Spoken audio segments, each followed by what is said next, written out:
We are on Mikvaot Perek Tet Mishnah Aleph. Perek Tet is the Perek of Chatzitzot. Chatzitzot means if a person goes to the mikvah, if he has something on his body, if he has some kind of substance on his body that is chotzet, that's divided. Lachtzot or chatzitza is from like the word mechitza. Lachtzot means to cut in half or to divide.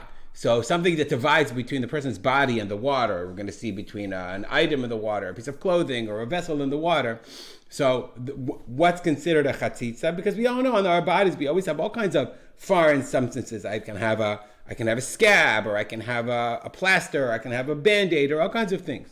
So what's a chatzitza and what's not? I would just say that the rules we're going to see, the actual rule we're going to learn in Mishnah Gimel. So before that, the Mishnah in Mishnayot Aleph and Bet gives sort of different kinds of examples that are chatzitzot. Says the Mishnah, Elu chotzetzim be'adam. These the following things are chotzets on a person.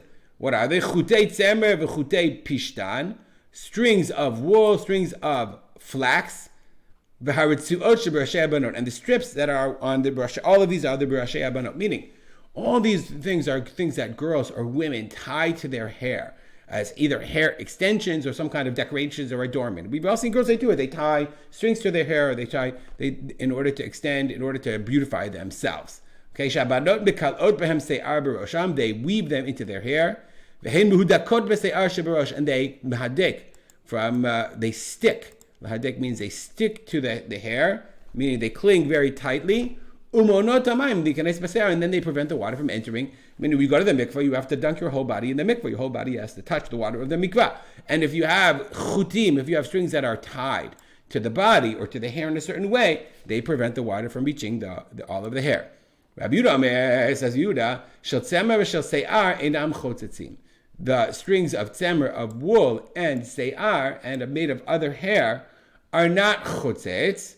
Okay, so b'bnei shamayim and ba'in bem, because the water comes ba'in bem, the water comes in, the water can enter. So the Bar says, ein alachak Rabbi Yehuda b'shel tzemer. The Gemara Paskins doesn't possibly have Rabbi Yehuda in wool, aval b'chutin shel se'ar, but with strings of hair, modim lo chachamim. The chachamim agree lifi shamayim nichnasim behem, because the water did enter. And we obviously would have to see, I mean, it depends, they all knew what they were talking about at the time of the Mishnah, how the women wove their hair, how the girls wove their hair.